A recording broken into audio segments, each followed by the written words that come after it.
Welcome to Garry's Mod. We're going to start the basic wire tutorials, as in everything that I think is worth knowing about wire. So, I'm going to spawn me a blast door here, because we're going to make this plate fly using hoverballs.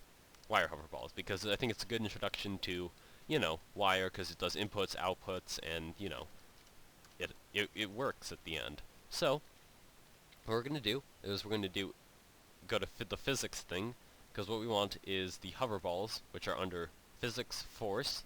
Get the hoverball. You can set this stuff to whatever you want. I'm just going to leave it how it is, so I have 1 for movement speed, 2 for air resistance, 1 for strength. I'm going to put 1 on this corner, 1 on this corner, 1 on this corner, and 1 on this corner.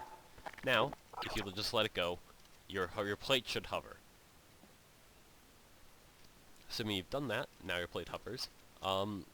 So we're going to get out a button, which is under input output, and get button. So we don't really want a toggle button, because what toggle does is if you press toggle and then you put this down, you'll notice when you press E on it, it just stays on. We don't really want that, because we just want it to go on while we're pressing it. So we want a button that's, maybe like this button goes up. So let's look through all these buttons. An up arrow might be good. So, I guess it's also kind of a forwards arrow, but for our purposes, it's an up arrow. So this arrow means this button makes it go up, and this button is going to make it go down. But we're going to have to change something. Wait a second. We're going to have to change something here. Instead of doing positive 1, we want to do -1, you see, because, well, you'll see. So put this down. Also, notice toggle is on. If you want to modify something in wire, you can simply click on it. You don't actually have to get rid of it again. So, I click on it again. Now I press it. Turns on, turns off, like that. Perfect. Now I want the up arrow back, and I want this one to be on +1 for the value on. Because, as you'll see here in a second, I close up this menu, go to Tools, and get out the Advanced Wiring tool.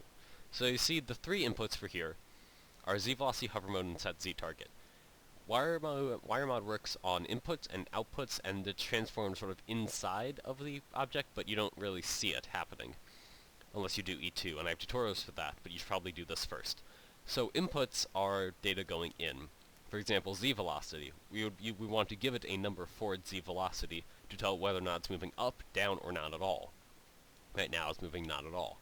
And then if I click on this, it'll give you, and you hover over something else, it'll say output, out. For a button there's only 1. For this there are 3, because it tells you where it is, but we don't really need to know that, and we don't want to wire Z velocity to any of those, because it'll do all sorts of weird stuff. So we want to wire the Z velocity to one of these, although we actually don't. You see, because if we wired Z velocity, you see, to this, and Z velocity to this, and Z velocity to this, and Z velocity to this. Now, when we press up, we go up, but when we press down, we don't go back down.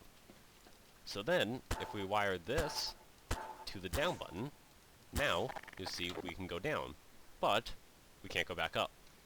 So that is a conundrum, so to speak, and I'll be covering it in the next video, but for now, thanks for watching, and goodbye.